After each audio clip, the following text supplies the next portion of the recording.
show. I'm a Green Queen. And I'm Binge Monster. And today we have a news segment for you. A news segment. We are going to talk about some news that has happened. It has been 2 weeks since you heard from us, so there's lots and lots that has happened and lots to get into. First things first, we're going to talk a little bit about the movie Blue Giant that has been quite sweeping the nation, if you will, or the world rather, and it will be coming out pretty soon. We're going to talk about some streaming platform updates, and we're going to talk about a very interesting survey put out by Polygon. We'll kind of get into some of those things. And then we're going to talk about the recent Crunchyroll leaks, but you'll want to stay tapped in just in case for any other little tidbits of information we have to share. So Binge Monster, go ahead and talk us through this article we have from Comic Book Review, I believe, right? About this movie Blue Giant. There was a manga, I don't know if it was in 2022 or 2021, but I started to hear about that. Was interesting in the sense that it was the first time I'd heard, besides what was the name of that anime? Euphorium, Sound Euphorium, and obviously Nope, have no idea. Your Line April. But seldomly do you hear about a manga focused around a musician kind of at the forefront of conversation. And Blue Giant was something that kind of, for me, kind of came out of nowhere.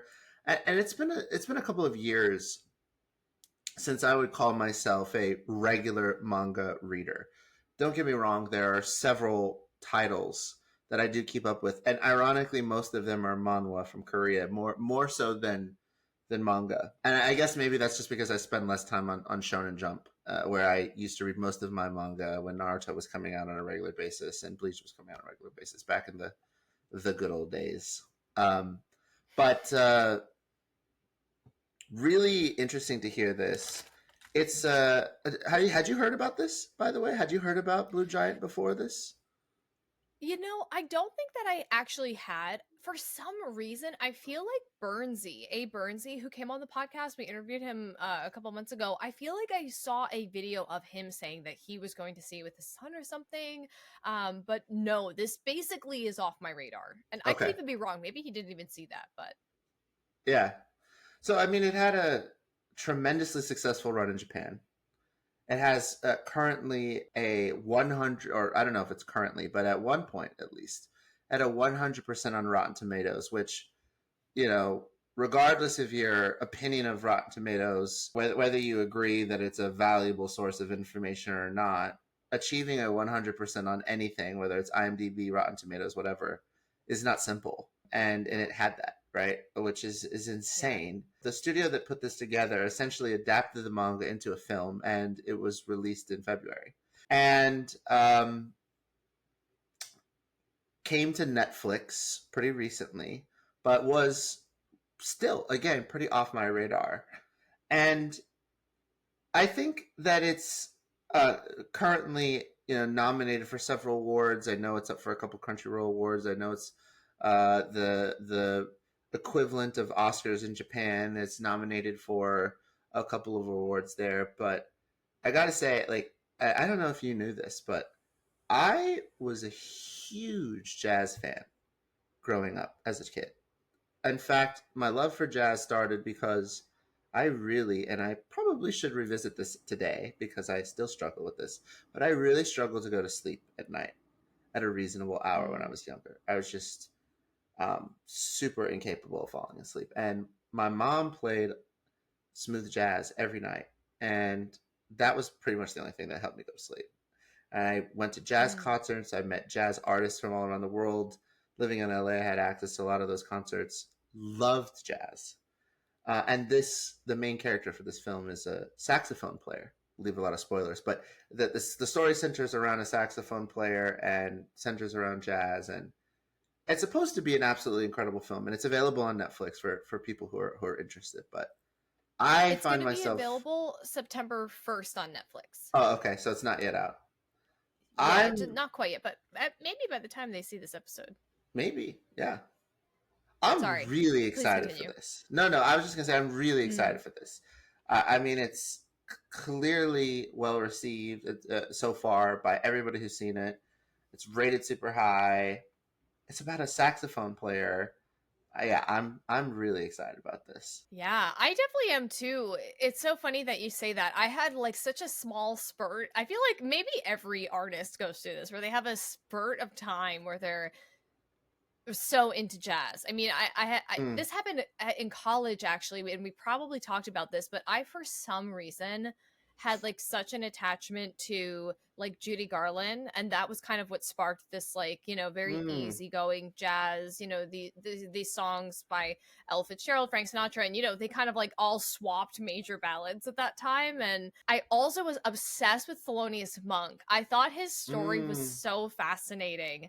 His music was so weird and interesting. And, and this doesn't have to do at all with jazz, I don't think. But do you remember that movie Whiplash? Oh yeah, With the drummer of and course. what's Miles? Is that his Miles name? Teller. Miles Teller? Yeah. The With that, I loved that movie. Loved that movie. So there's something really special about really any artist like in love with their craft or like Mm-hmm. growing through their craft or anything like that. So if this is going to be a story, and I mean, I'm looking at it, this doesn't look like a particularly aged main character. So in a way, I'm really excited. I'm like, is this a coming into their own music kind of thing? Is this a breaking the norm kind of story? I don't know what it will be, but the watching an artist really connect to their craft is something that I love to see. Mm-hmm. Same thing with like Dance Dance Dance Sore. I loved that anime for that reason, and I just with the tools that anime has and what we've seen in anime, I feel like this is going to be something that is both visually and viscerally really exciting, and I can't Yes. wait to see how they animate music, Yes. um, or animate the way that this character is experiencing and creating music. I think that's going Mm-hmm. to be really, really exciting to watch. I agree. I agree. By the way, Miles Teller, I'll never forget. Back probably 15 years ago, the last thing I ever auditioned for that was serious. I don't remember if it was a television show or a commercial. I don't remember what it was for, but I remember that my agent at the time told me that I lost it to Miles Teller. And at the moment, I didn't know who that was. And then while we were in Mm. college, he was in whatever the heck movie he was in, and I was like, "Oh, that's the guy." Makes sense. Did I ever tell you Yeah, that I story? did so many. No, Yeah, I lost a role to damn Miles you, Teller. Miles. I know. Binge Monsters. That could have been your big break. You could Could have not been even it. be working in AI or hosting this podcast or my friend at all. You could be a big movie star. Wow, how it all worked out for me. But the music, back to the film though, the music is supposed to be really Of good, right? course. I think that the Mm-hmm. person who created the music, what was her name? Hiromi Uehara. Uehara. Uehara. Mm-hmm. Um, won best music for her work on the film. And I don't know what awards body It did not provided that, but necessarily, yeah, the article didn't necessarily specify, but I can only imagine because the Crunchyroll, I think the Crunchyroll Anime Awards happened, maybe not the 8th or the 7th. I feel like they just happened, which is yeah, probably my insane thing thinking that this might have been involved in that. But the article's not exactly clear, so I definitely urge y'all to do a little bit of your own research on this as always. yeah, for sure. But Um, I'm very excited. I hope you all are excited to see this. Um, it'd be cool if we could but get a I little. definitely Oh no, go ahead. no, you go ahead. I was gonna segue us to the next subject. Oh, I was just gonna say, I wonder if we'll be able to see a sneak peek of it at Anime NYC. That'd be really cool. We should look for that. Well, it's in a weird way. I mean, we've talked about finding anime online and the various mediums people can go through. So I wonder if anyone from this team is like, why bother? Yeah, I wonder Why if it's bother? available on like Prime in Japanese. I don't know. I mean, I guess probably not if it's coming to Yeah. Netflix on September 1st, but um, I'd pay for Well, it. it definitely would have had a theatrical run if Yeah. I think it had a theatrical run in the US, but Oh, I did it? it was not on my So radar yeah, I already. missed it. I I think missed it it. did. That's what I'm saying. Hmm. I missed it entirely. Yeah, makes sense. At Anime NYC, I actually have to bother you about this. So I signed up for like I guess a raffle Hmm. to be a part of the Terminator 1 series that's coming to Netflix or Terminator 0. I Hmm. forget what it is. That's a complete sidebar, but they're definitely doing some premieres at Anime NYC. Right. But we'll Cool. get into more about some of those premieres a little later. Yeah, for sure. Um. So yeah. So couple of really interesting things happened over the past few weeks on the streaming platforms.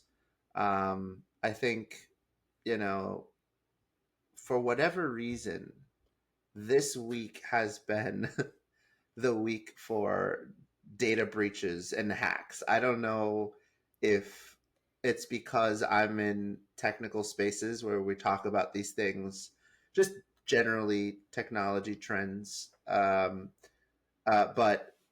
you know, hacking and leaks and data breaches. I mean, that's my world, right? So, um, Yeah. lots of crazy announcements. I don't know if you saw this. This was certainly in the news, especially yesterday. But hackers had uh, essentially accessed 300 plus million social security numbers across the country and made them available. And like apparently this breach happened some substantial time ago, but it was only like released yesterday. And so, I mean, people should Hmm. probably go get identity theft protection 100% because Mm. it seems like there's a pretty inevitable wave of identity theft that's coming. But anyways, that aside, Yeah. uh, Crunchyroll had a leak and Netflix had a leak. Unclear whether those leaks were originated from hackers or whether they were, human error or human intentionally driven leaks. Right? Mm-hmm. Obviously, both Crunchyroll and Netflix are not happy about it. They both put out press releases addressing this. Crunchyroll's being that the entire first episode of season 3 of ReZero's next core got released, which is crazy. Mm-hmm. I've never seen that happen before. Certainly not intentionally. I've It's never the seen a sorry, the release. entire first episode. It was leaked.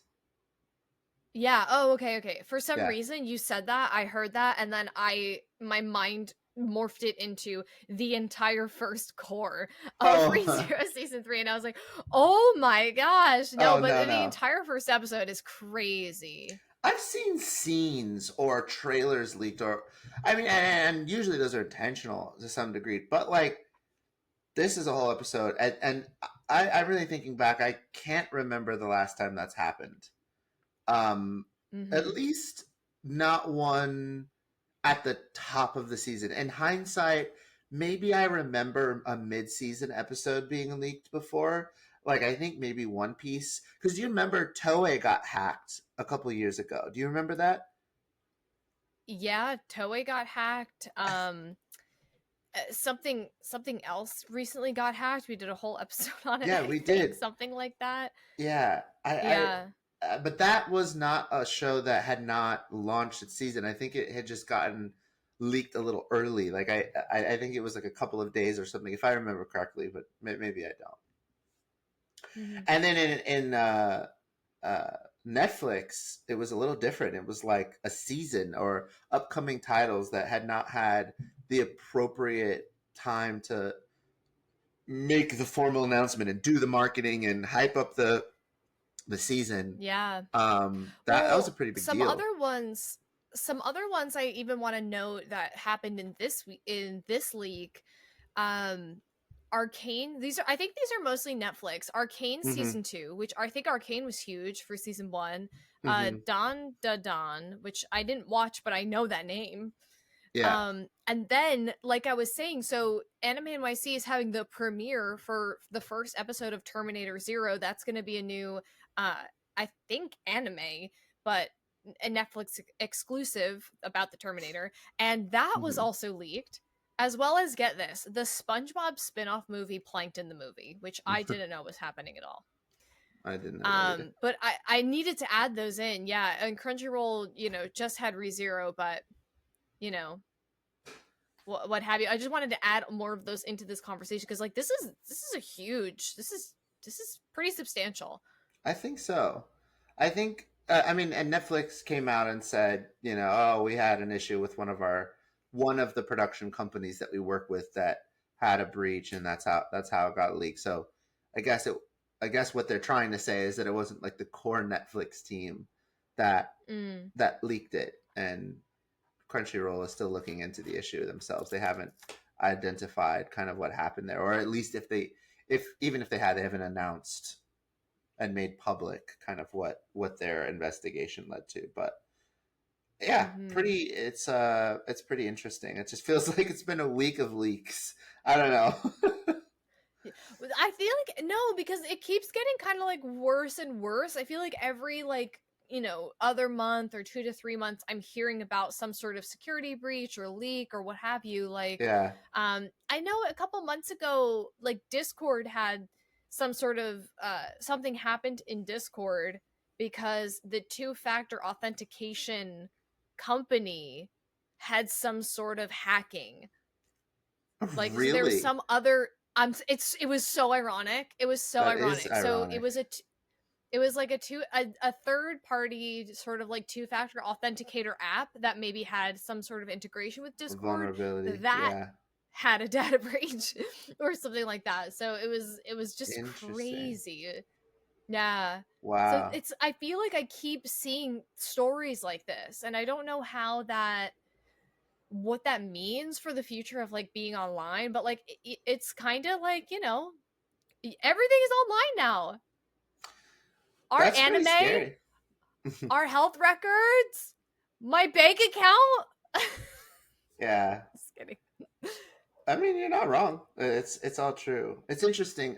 Usually, these big platform companies, these big tech companies like Netflix and Discord, and you know, and so forth. They use third party authentication tools that are generally used by everybody, and um, they have really strict standards, and they have their own tech teams check like the processes and the code quality of these like vendors that provide this authentication service essentially that they integrate into their platforms. And um, the reason I'm saying this is because in theory, if a group was able to utilize a vulnerability in the two-factor authentication tool that Discord uses, then probably, because I'm assuming Discord does not build their own from scratch, that would be crazy. That probably that group could also attack other companies that use the same tool. And so either it was intentional just to target Discord because maybe Discord has some particular data that they really wanted, uh, or Discord was just the start and they're going to go after other groups too. That's typically how that Mm. works. Is if they've identified a vulnerability there, they could utilize it in other places too. So Hmm. crazy. Yeah, I wouldn't Crazy. be shocked. Genuinely, I wouldn't be shocked if between now and November for the election that cybersecurity out of nowhere comes up as a talking point right alongside AI as a talking point in Ooh. the debates. Genuinely, Mm-hmm. because like this, I don't think. I mean, this is at the end of the day, this is a cybersecurity problem, right? I would not be shocked if Americans go, enough of is enough. My data keeps getting leaked. We had Equifax. Now we have our socials leaked. Discord got leaked. Like, I genuinely would not be surprised if at least one question gets asked to these, to the presidential nominees of what they're going to do about it. It's inevitable that Congress gets involved. I think at this point. So that's just my Yeah. That's so funny that you guess. say that because I literally was watching something maybe on YouTube or um something like that, and an ad came up, and I forget what it might have been for Google's Gemini, Oh, which is okay. their like AI Yeah. bot or what have you, and it said something like, it was like, oh, like how would Italy look like if it was in blah blah, and it's like a kid talking to their grandfather or something, and then the end tagline was something along the lines of like, make AI work for you, or something like that, and I was like, this is so like funny and I guess smart. Like they're showing like real life scenarios where it's like, oh yeah, you can use AI to do this, and you can use AI to do this, and Mm-hmm. I instantly thought of you, of course, but I was just like, yeah, like it's here, like it is here, and at the fingertips of every functioning human who might have a cell phone or access to the internet, and it's equal parts exciting and like funny to me. I don't know why. Mm-hmm. Equal parts exciting and funny. Yeah, we'll see what happens with this. I mean, I imagine that probably both Crunchyroll as well as Netflix will have to go under some kind of a review process to make sure that these things don't happen again, but they will happen again in some capacity. There's only Yeah. so many things that you can do, and um, yeah, I mean, just it's just interesting. But speaking of the streaming platforms, we wanted to talk about a survey that came out in 2023. I don't know how we didn't talk about this last year. I didn't see it until we were Oh. just doing some research because I so the survey in question was all about anime and uh, essentially took a group of Americans, a little over 4,000, and let's take that with a grain of salt because there's what 360 something million Americans. But what Yeah. they said is that this group is a is somewhat quite representative of all of the United States. There are folks that identify as various ethnicities, different races, different sexualities, and certainly also different generations, all participating in this survey to you know pull together a group of people that they felt was at least pretty decently representative of the American population. And some of the things that they discovered are so interesting, super interesting, really. What do you want to talk about some of the things that like immediately stood out to you? Because I have some things, but I want to hear kind of what you thought. Well, definitely I can't take in, so the way that they kind of break down the survey is they give the answers, and tell me if you read it like this, of buckets of Gen Z, millennial, Gen X, and boomers. So that's kind Mm-hmm. of how they break it down, and then they're giving percentages for each. So like for example, the first one is has heard of anime. 92% of Gen Z people, that's how you would read that, right? Have heard of anime. 94% millennials, and so forth. Yeah. Um, and when it gets to the part, there's a whole section that says that's basically about spending money.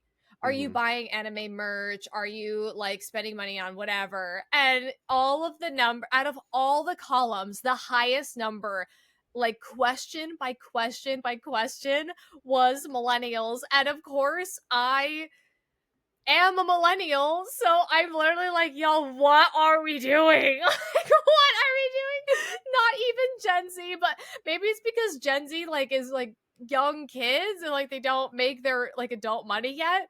The other one that I couldn't stop laughing was like, do you share anime related content online? Would you follow an anime content creator? Would you do this on like all online stuff? And again, question by question, millennials just like the highest percentage across the board. I thought that was so funny. I was like, what are we doing? We're so sad. We've been through so much and we're just trying to cope, y'all. We're just trying to just share one stupid, funny anime meme at a time. I don't know what to say. Those were some of my first like, oh my goodness, but it's very very interesting. What were some of the things that you noticed in the article? Well, I think what this study really validated was kind of a hypothesis that I've had, which is that with each generation, anime has become more and more integrated into into people's daily lives. Yeah. I think in the folks that we've interviewed on this podcast, a common theme is that when they were kids, including myself, like when they were kids, anime wasn't cool. People who watched anime were often, ostracized or treated as the weird kids and made fun of in many different ways. And what's really interesting here is that in pretty much every single category, from like, are you familiar with anime, where you know at least a little bit about it, to have you ever watched it, to how frequently do you watch it, at least once a month or weekly. When you go from the oldest generation, the boomers, through Gen X, through millennials, through to all the way through to Gen Z, the data overwhelmingly supports that with each younger and younger generation, anime becomes bigger, bigger, and bigger and bigger. And that's true for every single thing that I just mentioned. So like, familiar with anime, boomers are 36% familiar with anime, Gen Z is 76. Has ever watched anime? Boomers are 16% of boomers said yes, 65% of Gen Zers said yes, with millennials at a 52%. Right? Watch once a month. 8% of boomers said yes. That's actually shocking to me. I was rather shocked, not gonna lie. Whereas 56% of Gen Zers said yes. Watch weekly, 3% of boomers said yes. Also a shock. Gen Zers 42%, with millennials at 25%. That's a big difference though. Like, looking at the weekly watching, that one was huge for me. We're millennials. 25%, 1 in 4 millennials said that they watch on a weekly basis, where almost half of Gen Zers, that's 42%, so not quite half, but almost half said that they do watch once a week. That's a huge jump. Compare that to our parents, where, it was like 12%, That's maybe true, 1 yeah. in 10. It literally goes 1 in 10 to 1 in 5 to 1 in 2 in three generations. Like, you can't not look at this and go, there's not a big difference. Like, that's a huge generational difference. And for me, that's so exciting to see. I was quite shocked. My other key takeaway here, and quite frankly, this probably shocked me more. Like, had you asked me to bet all of the money and valuables I had on this next point, I would be homeless. I would be moneyless. I would have guessed that Crunchyroll was the biggest streaming platform for anime by volume. Oh. Just makes sense. That's the only thing that it is. It's just a catalog of anime. And not only was Crunchyroll not number 1, but it wasn't even number 2. It was number 3. It was number 4. Oh, you're right. It was number 4. I keep forgetting about Prime, and I'm gonna say I'm gonna say what they are in a second. But number 4. That is very interesting. So, quick fun tidbit about this, which, by the way, made me feel pretty damn confident. Crunchyroll just announced their 10-year anniversary or something. They just, as part of their anniversary, they've just hit the milestone for 15 million subscribers globally. Now I really question what percentage of that is in the United States. I know we've talked about probably that there are a lot of fans in like Brazil and Europe, and we knew that. We knew that they have global fans watching Crunchyroll. We knew that. But I felt like that's a pretty big number, right? That's like, sorry, this is the quick math that I did in my head. If there are 360 million Americans and there are 10 million subscribers, again, they had 15 million subscribers. Let's assume 10 of the 15 million subscribers Crunchyroll has are Americans. That would essentially mean 1 in every 36 Americans have a Crunchyroll subscription. That feels like a lot. Even if you were to say 1 in every 360 Americans had a Crunchyroll subscription, I mean that feels pretty good. But the point that I'm making is like 10 million is not an insignificant number. 10 million subscribers, 10 million people watching anime, and like subscribing to something where they're only watching anime, that's pretty significant. So yeah, in this survey, and again, there's only 4,000 people who responded to the survey, so it's not all of America, but it's representative of America. Had Crunchyroll fourth was genuinely shocking. So number one was Netflix, which I guess makes sense. I don't know what Netflix's current subscriber numbers are, but it's clearly the biggest streaming platform. Yeah. Number two, which was slightly surprising, was Hulu, which has Disney's made tremendous efforts to build out their anime catalog, and Bleach being the big one that we've talked about on our podcast over the past several year or two. And then Prime was number 3.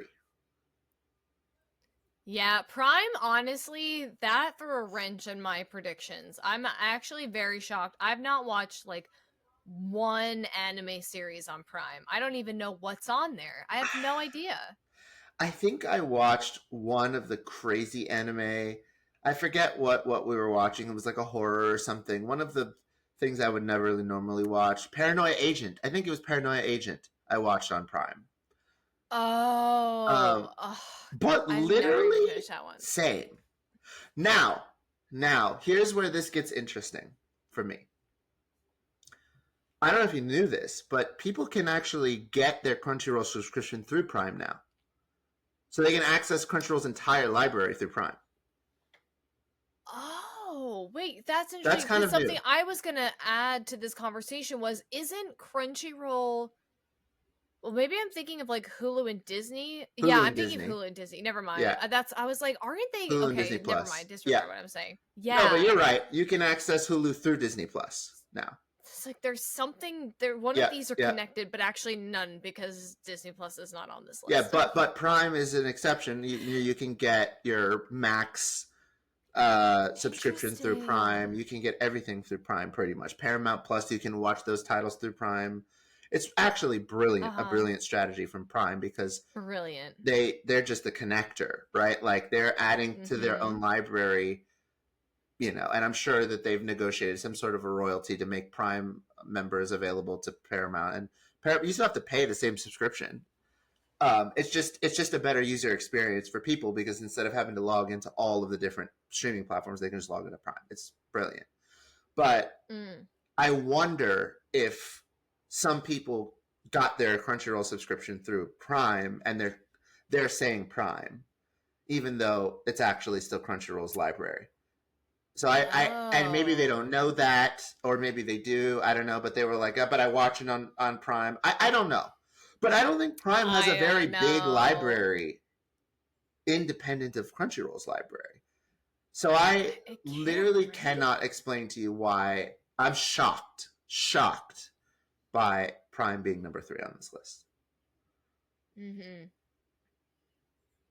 I can't, and I mean at number 3, I can believe it on the list, fine, but above Crunchyroll is really shocking. That's what I mean. Is really shocking. I wouldn't have guessed this. I'd have put Crunchyroll first. I would have put the exact reverse of this. Well, not the exact reverse. That's not true. I'd have put Crunchyroll first, Netflix, Hulu, then Prime. Yeah. I'm not surprised about Netflix, only because, like, I think Netflix has a big stake in the game of being the first one. Netflix was the only one doing this, from my experience, as far as I know, for so long that, like, I'm sure people are just kind of, like, grandfathered in. They're like, well, I'm not going to give up my Netflix. Netflix has all my good shows that I have so many memories watching. Like, it has my whatever and my this and that. And so, the fact that Netflix does have a pretty large catalog, of anime now, we've discussed, and they do certain simulcast with Crunchyroll. So like Zom 100 was Crunchyroll, it would come out on Crunchyroll and it would come out on Netflix. So like I'm not surprised that you would poll US people and most of them would just watch it on Netflix. Okay. So I'm not surprised by that. here's why I have a different take on that. Sure. Crunchyroll people were also grandfathered in because before it was what it was an illegal site that eventually became a legit site. And people. But so okay. And unlike Netflix, it had to acquire slowly over time the audience it has today for just anime. Whereas Netflix had built an audience that wasn't necessarily there for just anime, that was there to watch other things. No. And then people were able to discover it. And so when you look at just the pure volume of users Netflix has, like it's tremendously more than what Crunchyroll has, but again, they have other things there. So the ability to acquire customers to watch anime was so much easier for Netflix than it was for Crunchyroll because they could only target one niche group of audience. So from that perspective, like Netflix has an advantage. But having said that, and again, you do make one good point, which is it's also very possible and very probable that most people with a Netflix account may also have a Crunchyroll account. Yeah. Like that's super possible. But I could see a world where people that say like a lot of people, like we've already gathered a large group of people, say over the pandemic, were just started to pick up anime and then went, why would I get Crunchyroll when now over the past 4 years Netflix has gone leaps and bounds with adding anime to their catalog. Totally. I hear you. I agree with you. But it's still way smaller than Crunchyroll's catalog.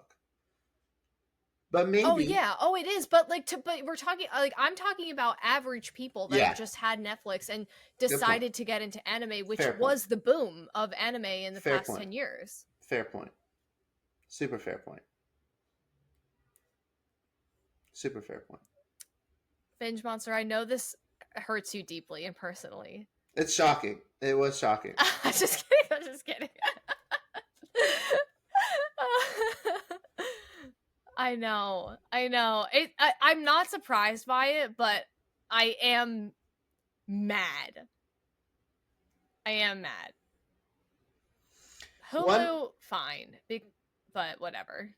One other thing that I really loved was two quick things. One was the Who Introduced You to Anime and Friends and Family Friends were at the top of the list across the board, as you know, and that was really, really cool. Teachers or youth leaders were also on the list, although they were on the smaller end. But I thought it was really cool that like Friends and Family were right at the top, and so forth.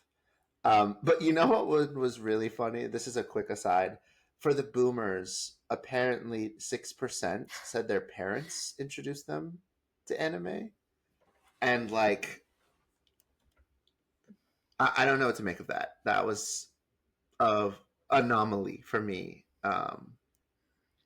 in there. Like, I'm prepared to put on my mean bucket hat and say that they didn't know what they were reading. Yeah, very, very probably for that answer. I think that's a safe bet. But I really appreciated how inclusive this survey was. So this was going to be my second thing, that of the Gen Z anime fans, 39% of them identified as members of the LGBTQ community, which is really interesting. I think it was a much larger percentage than the other generations. I think that it was like a difference between something like 27 and 16%. I don't know, but it was a much larger percentage. And honestly, that's really exciting to me as a big jump. Like, it's indicative that people um are comfortable identifying with that sexuality, or with that umbrella of the LGBT community, which is great, and it shows generationally that is increasing. And then two, the fact that there are members of that community, I feel, is also a testament to the progressiveness, particularly in the last decade, of creating more LGBT plus, um, uh, you know, centered content, friendly content. Because there has been a surge of that. There's definitely more, especially boy love, girl love, bisexual character representation and stories that are being put out now, absolutely more than ever. And that's I don't know, that's something that stood out to me that I thought was really cool. Would you say, because I have this theory that like these stories, and like I mean I and maybe it's just because I feel like BL has such a cult following of people that love BL, and I can understand why. Would you say that it has always been there, but some of these themes are kind of teetering their way into more mainstream, or mainstream isn't the right word, but more like star titles Yeah, that's a good now, question. to make it feel like it's more apparent, even though I feel like these, like, and again, we all know my timeline with watching anime, so like I don't really have grounds to say this. Mm-hmm. But there's a part of me that feels like these stories have always been there. They're just kind of, again, more acceptable in generally, both in Mm-hmm. anime and in movies and TV and in life. Um, which leads me to think that maybe just some of these themes are kind of making their way into more of the forefront anime. I don't know, but I just feel that in my boots, man. What is the word? I was trying to look this up as you were asking this question. Is it homogenous? What's the word when someone could come across looking like any gender? Um, what is the word? Oh, It's I'm completely escaping me right now. androgynous. Androgynous. That is the right word. I said homogenous, and that's definitely not the right word. Yeah. So I think, my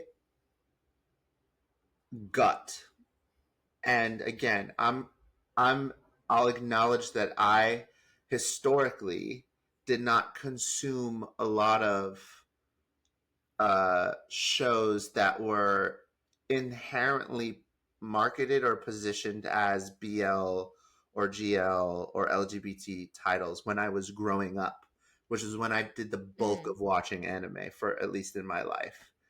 Um, that said, I obviously have seen some over the years, because I want to watch as much anime as I possibly can, and support work that uh, highlight stories in the LGBT community, and be a participant in that. But my my observation from childhood to date is that there have always been androgynous characters.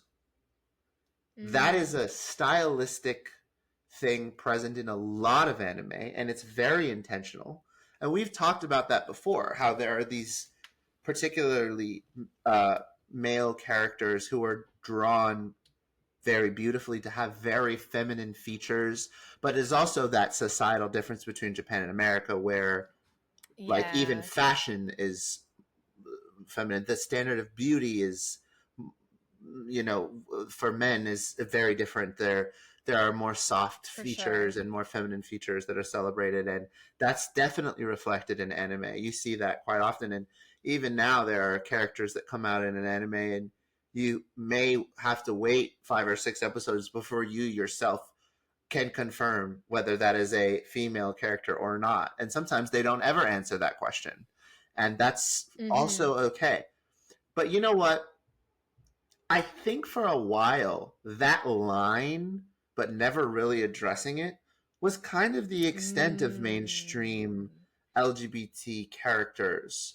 Don't get me wrong, there are some anime and some manga that came out, especially on the manga side. I don't know about the anime side, but definitely on the light novel on the manga side. I think that was a little bit more commercially available. Yeah. But on the anime side, not so much, and certainly not in mainstream shows, and certainly not in shonen shows. Not really. It wasn't right there in your face where it wasn't open to interpretation. It's clearly BL, right? I think that in the last 2 decades, especially in the last decades, the LGBT movement, the desire to make it inclusive, gay rights, gay marriage, a lot of these progressive things that have happened have changed what is societally acceptable to discuss in everyday life, but also in anime. And I think it's given, producers permission to put those stories out more commercially without the worry of backlash from the audience, from communities, from people. And I think today, if you look back in the last even 2 years, there are just more headliners. There are more stories where they're not even trying to mask it. I mean, the fact that it's a genre in and of itself that's filterable is proof of that. You can filter for BL. So, like, a lot of that stuff, that's changed. I think that's changed. I think something that I'm going to kind of put into my own words that I'm gathering from what you're saying is like, it has always been there, but maybe not named in the way that it is today. You know what I mean? Like, I feel like queer themes are so present, and I'm gonna take a line from a friend of the podcast, Scarlet Feather Co., where like gay until proven straight. Like, if we looked at these things with it's gay with a queer lens until proven it's always straight, been or it's there. queer themes, absolutely, until proven that they're not. If we took that approach, then we might name these things a little earlier, but I don't think that these things were like named in that way. Do you know what I mean? Like when I'm saying, no, like, I absolutely do. or like titled. I think you're right. I think that when you, like I said, the theme, like, there is a difference between subtle themes and things that are just in your face that are irrefutable. And I think I think Scarlett has also done a great job of clarifying that too, right? Like, they don't have to come out and kiss and have sexual relations on screen for you to know that they're in a relationship, in a sexual relationship. It's clearly there, right? Whereas now, and I'm not necessarily talking about sex necessarily, but now there is very little hiding of those things. It is indisputable. It's not left open to your imagination or to interpretation. And I think that there was a dance that they were doing for several reasons in commercial anime where, if you do look at it through a queer lens, it's quite obvious. But if you're somebody who is, wanted to consume art without having to think about that, and maybe you're not, I don't know. I mean, my take on that is typically people who are unsure of themselves or insecure with their own sexuality have this problem more than anybody else. But, if you wanted to consume art without having to think about it, you could, and you can navigate that in ignorance. But your choice. But now I don't think that's the case. I think that they're intentionally marketing these things. It's right in your face. They don't hide it. They're not trying to be subtle at all. And it's great. And it's a celebration, in my opinion, of the progress that we've made over the last few decades. So, I mean, quite frankly, more shows are just getting produced where those themes are present, period. And they're getting more marketing dollars. They're getting more focus, and they're in larger volumes. Whereas a decade, maybe you had one show that was clearly centered around some BL. Now you might have 2 in a season instead of 1 in a year, potentially. I don't know, right? So yeah, I mean, that's my take, at least. That's my take. So interesting. I mean, and it's exciting, especially for, you know, being queer myself. Like it's pretty freaking cool. And even in shonen, right? Of course, Yeah. I'm sure, and like even in shonen, there are characters who are, you know, in relationships, you know, Mm-hmm. and yeah, I think it's definitely come a long way. So really excited to see that in the poll. The one thing I thought about you, sorry, I don't know, this is the last thing that we'll say before we switch to our last topic, but the one thing I saw Sure. thought about you was that 44% of people had stated that they had developed a little crush on an anime character, and I was like, I wonder, I wonder what you thought about that. I have literally discussed this so many times with folks, but you know, because I have run into circles with my friends who, you know, like watch anime but like couldn't even imagine, like I just like can't imagine uh how people have like crushes or like anime characters or think they're hot. And I'm like, okay, it's like I don't think everybody out there, and I'm not here to yuck people's yum. I don't think everyone out here is having a physical sort of organic response where they need to be with these characters, although there is a market for that. Like, we know Huge body market, pillows exist, we yeah, know these things exist. big body pillow um market. and like I have been more shy to be like, oh, I have a crush on that character, because I don't, for me personally, I that's not it for me. But I can see a character and be like, oh, their personality is so fun, I have a crush on them. Or like, oh, they have like do their hair cool and they wear chains and like they know how to fight, I have a crush on them. Like, not a physical reactional crush, but like, oh my god, a crush, you know? So I'm like, especially like for me and other femmies that I've, you know, met that watch anime, it's kind of like a point of topic, or like a point of discussion in like, oh well, I like this one and you like that one and they do this and that was so cool, right? Blah blah blah. So I was interested to, I mean, I think it's funny to see, you know, I've had a crush on an anime character, and only Gen Z really is above 50%. Millennials are at 51% of this. 51% of millennials answered, yes, I've had a crush on an anime character. 58% of Gen Z, yes, I've had a crush on an anime character. And I Which wonder, more contextual, like, what do you mean, crush? You know? Yeah. So I mean my question for this was, are these percentages coming from people who said, "Yes, I have watched anime before and know what anime is," or was this just in general, and even like inclusive of people who had Oh, said that they hadn't watched, right? Because then yeah. if it's 56%, for example, and 60% of people in that generation said they've watched, then that's almost 100% of people who watch anime had a crush, right? No, you get what I'm saying, right? Like, I get what you're saying. I get what so, you're saying. so then if it's only 50 or 44 or whatever the percentage are of people who have watched anime, then that's half, and I don't believe that. I just don't believe that. So, you know, here's my take. It's not like I'm saying I've gone around having had several crushes of anime characters, but I think in society, yeah, this is such a double standard. This is such BS to me. I just think, again, Mm-hmm. this comes down to people. And, like, I get it. It's, you know, private thoughts, private life, got it. But people are just really insecure with their thoughts and their sexuality. I don't buy that for a moment. I think in society, um, girls just tend to be more open and vocal about their feelings. Look, it just is what it is, and I think like men, just like, and I'm generalizing. Obviously, I'm generalizing here. Are not, and like I think girls may talk in circles with other girls more openly about these kinds of things with it relates to anime than men do. And Yeah. quite frankly, if this was the case, hentai as a genre and that industry would not exist.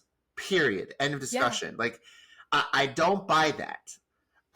And Mm-hmm. maybe that, because maybe that they're like, oh well, there's a difference between being attracted to someone and having a crush on them, which is semantics.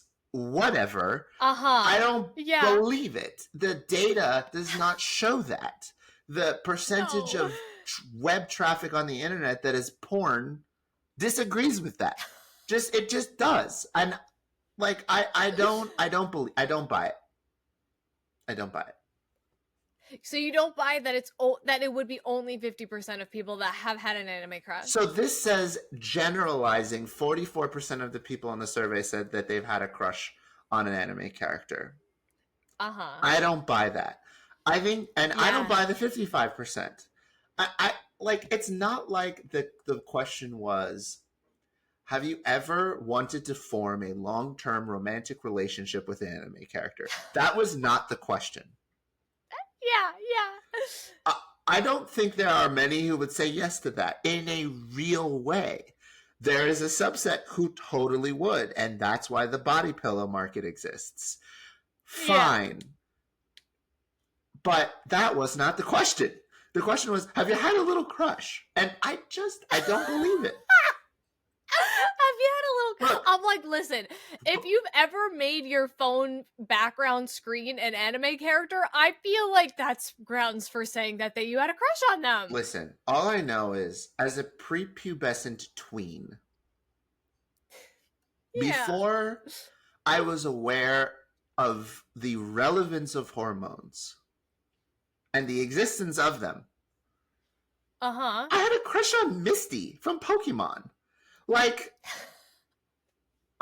for a weekend, I had a crush on Taya from Yu-Gi-Oh! Like, as a child. Mm-hmm. There's nothing wrong with that as a child. And it's so... well, okay, first of all, yes. And I mean, I feel like I had a crush on... Well, I had a crush on Krillin, but we've talked about that. That's one of my favorite things ever. Truly. Like, I literally, it's like, I feel like I don't want to say like, oh yeah, I had a crush, because like, what if people think that that's freaking weird? And then I'm like, I am weird. Like, I don't know. And like, what's so wrong? Like, I'm not gonna yuck someone's yum. I think that people are worried about the way they would be perceived if they made an admission to having a crush on an anime character, and in support of feeling more secure with themselves, would call out another person. Just exactly as how some of the most homophobically verbal people out there are gay themselves and in denial. I mean, like, that's not even up for debate. That's just a proven fact at this point. There are several instances. We can look at Congress. The only reason they got caught is because they're public figures. It just so happens that a lot of the keyboard warriors behind the scenes on Facebook don't have lives worthy enough of snooping. But had we'd probably expose a great number of people in our country who at minimum are bisexual. At minimum. Not that I'm equating zeros and ones here. I'm just saying, you just weren't a senator that got caught sniffing cocaine with a gay prostitute like that Florida senator was back in the mid-2010s. Just because your name is Jeff living in Arkansas and you live on a farm and we don't care about your life in a very public way, we're not going to look at it. I'm just saying, it's the same thing for me. It's just about it's the same insecurity. Thing. That's just my take. I was not planning, by the way, on talking about this for this long. It kind of spiraled here, but now that you mentioned it, I had to say something. This is what we do. We talk about the hard-hitting topics that people want to hear us discuss. Like something else that's very popular in the anime industry. One Piece. Nice segue. Now, there has been an announcement that they will be doing a One Piece remake. Dun dun dun. Don't copy and paste. One Piece creator doesn't want Netflix's anime to recreate the manga. Okay, that's a terrible sentence. I don't know why they would title this article like that. So as a One Piece watcher, what are your thoughts on the fact that they are going to make an animated recreation of One Piece before it's even done? That's the thing. I don't It's not even I don't get it. done. I don't get why they're doing this. Yeah. It One Piece, when it's said and done, will go down in the Hall of Fame, no question. And anything Easily. that deserves to go in the Hall of Fame these days is just getting recreated, and probably for good reason, because animation has come a tremendous way. There's an opportunity to tell the story in new, exciting ways with the newest techniques and the newest technology, and it may be a value add. It may help to tell the story in a fresh and exciting way that is different from the original. May not. May actually suck. That has happened. I've seen that before, where they've done remakes and it's actually worse than the original because it lost the heart and soul of the story of the animation that made the original so special. That's what freaks everybody out every time they make these kinds of announcements. But what I've never seen before is that they do it while it's happening. It's not even over. I have no idea why they're doing this. I don't want it. I want to focus on finishing the story as is. I mean, of course. What are we supposed to do? Like, yes, I'm still going to watch it, which is so unfortunate. Well, I don't know if I want to say it's unfortunate, but like, it's taking up maybe a slot that I would normally give to something else that I've never seen, but I guess I'm going to watch it off of principle. But that's my first take. Is like, I don't know why they're doing this. I feel like they should let it end and then wait until there's a significant number of years where there's a reason to reboot it. There's no reason to reboot it. People could just watch it from the beginning. And you run the risk of having it get canceled if in the first season everyone hates it. Like, there's so much risk here. I don't know what the reward is. Also, One Piece is still running, so it's not like the cash cow is dying anytime soon. It's not like now because they're redoing it, there is a resurged opportunity to sell products to consumers. It's still popular. It's still going. Like, I actually, from a business, from an animation, from a fan perspective, I have no idea why they're doing this. But I guess if they're going to do it, I hope they follow what Oda said, which is make it like unique. Don't feel the need to adapt panel by panel an exact replica of what the anime tried to do and what the manga attempted, but don't make it your own story, because then you lose what makes One Piece special. I don't know. So this is a quote from the director of what I can assume is the new One Piece remake, Masashi Koizuka. He revealed Oda's advice. I remember Oda sensei telling us through his comments, I want you all to express rather than copy and paste the work. For example, it's your creation, your interpretation, and expression instead of recreating a panel from the manga. I feel like One Piece allows us to work in different ways, and these young, passionate staff are all up to the challenge. Like, I just don't like. Are you gonna like tell the story from a different perspective? Are you like? I don't see how you do it differently. But like, we already also have a One Piece live action. Like, why are we doing, if we wanted to tell the story in a more condensed and different way, we already are doing that in the live action. But like, are we afraid the live action is gonna fail, so now we've decided to do this? I mean, this new remake is, I mean, Wiz Studio is attached to it, and Wiz Studio is nothing to be shy at. But like, again, I haven't even watched One Piece. I'm a One Piece fan who hasn't watched One Piece. I feel like there's not a lot of merit I bring to this. But like, we just don't need this. We just don't need this. We just don't need this. We're doing the live action whatever. Like, let that just speak for itself.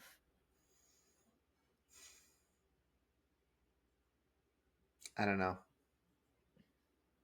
There's so many other anime that I feel deserve this opportunity. Oh my god, Promise Neverland. Oh my god, Promise Neverland. Yeah, Promise Neverland is an excellent example of that. It just it just doesn't quite mean much to me and doesn't make sense. I feel like Netflix was like, hey, this One Piece thing is really special. Let's do it again. Let's just, like I don't know. I really don't know. I'm gonna keep an open So mind about it, but it's interesting. They have some I believe these are like sketches or still shots from the yes, new the character design. anime. The character design, Mm-hmm. just like screenshots, whatever. And so one of them is saying, there's this photo here of Sanji Mm-hmm. holding a bloodied somebody. And so they were like, people are speculating, okay, maybe this is going to have like a little bit of a darker spin to it. Maybe they're going to have a little bit more freedom since it's, basically it's from Netflix. um like that, I guess that could be interesting, but I'm almost like, tell an isolated story in this universe rather than recreate One Piece, you know? I know that I'm not gonna say common, but some of the criticisms that I've heard from One Piece manga readers is that it is more gory and that the Mm. anime censors it out a little bit, which normally I have a problem with because I think it's often some of those really darker scenes that give manga and anime kind of that breath, kind of that special something that allows them to tell stories in ways that are I'm not going to say shocking to the viewer, but are definitely richer in texture than what I would say most American companies produce. They're willing to Mm. take things places that traditionally American audiences are not used to seeing because companies here are not necessarily willing to do that. And Mm. it's actually interesting because I think with each generation that's changing. I think slasher films have had a big impact on that. No, really. Like Yes. I think like Yeah. I don't know if your parents are like that, but my parents, especially my grandparents, I'll never forget, would watch a scene like from Law and Order, and they'd be like, "Oh, it's so gory!" Like they'd have to look away, like it was gross. It was triggering to Mm. them. Whereas for us, I think we're just more desensitized. But I think that has changed generation over generation. Regardless, Yeah. look at what Avatar: The Last Airbender, the live action, was able to do, and that was darker than the anime was. But again, Yeah. it wasn't. It was made for people of all ages, especially for people who have aged since Avatar came out, who would appreciate that more grounded, darker, like this is war feeling. And I Mm-hmm. imagine that One Piece was able to acquire its fan base in the earlier, younger days and to try to get those people to age with One Piece, which it has. I think it's gotten darker over time. Don't get me wrong. Yeah. Certainly more gory than it was in the early days. But that probably allowed the initial, especially of the younger generation who were latching to One Piece to be able to watch it without fear of their parents telling them that they couldn't because it was somewhat censored relative to the manga was, I would say. Mm-hmm. And we've talked about America's track record with censoring anime. We talk about 4 Kids. We've talked about that plenty of times and how that Yeah. absolutely changed things in a crazy way. Not that 4 Kids handled One Piece. That's not what I'm saying. But the point stands. America has a history of censoring stuff. So I mean, like Mm-hmm. that's cool. I guess. I could I could dig a more dark version of it, but again, like I've seen the character designs; they look cool. I've seen like what they've put out, fine. But couldn't this wait like 10 years and after One Piece ends, so that like we could bring in a whole new generation and bring back all the people from the glory days? Like I don't know. Like it's not over yet. I don't know. That's my take. I think this is some crazy attempt to, like, maybe the success of the live action, because I'm sure the live action had a lot of people like me who like now newly love anime, but were not like, I bet I would love to see the percentage of people who like got into anime within the past 5 years and watched One Piece or said like me, I literally won't do that until I have the time, Yeah, which who knows when that'll happen. Like, Yeah. I wonder how many people are really into anime, but are more like into what's coming out week to week or, per season, and have not gone back. Is this their attempt at trying to get people like us to Well, get let me into ask you. it? Let me Like, ask you. Like, will it work? Will you watch it? I could see it working if they told me, "Oh, okay, just by watching this one season and the next season after, you can skip to current One Piece season 5 or what something like that." I It would would be never happen. interested. I know. I would not feel great about it, but I would do it proudly because it's just so many episodes. And I'm sure that sounds like BS because it's so good right now, and I No, understand that. I mean, no. Al watches it, and like, Look, it's a daunting volume of episodes. it's insanity. I can't blame an anime fan for not wanting to watch all of those episodes. I just can't. And Mm-mm. you know, but I do think it's interesting. Like, I think it'll work, but I also don't understand. Like, assuming they don't skip anything, because if they skip too much, it'll cause a huge uproar. And actually, I think that'll kill For it. sure. Yeah. But like, what would be the difference between like, okay, let's just start a trend where everyone starts One Piece all over again, which they could totally just do, and like, what's the difference between episode 1 there and there? Like, I don't know. So I mean, if it works, I'd be a little upset because I'm like, just watch the real one. You literally could. Like, you could watch the first few episodes of the new one and then keep going. You could. To the end. I don't know. I don't quite get it, but we'll see. Anyways, with that, that's been our episode. I'm Binge Monster. And I'm a Green Queen.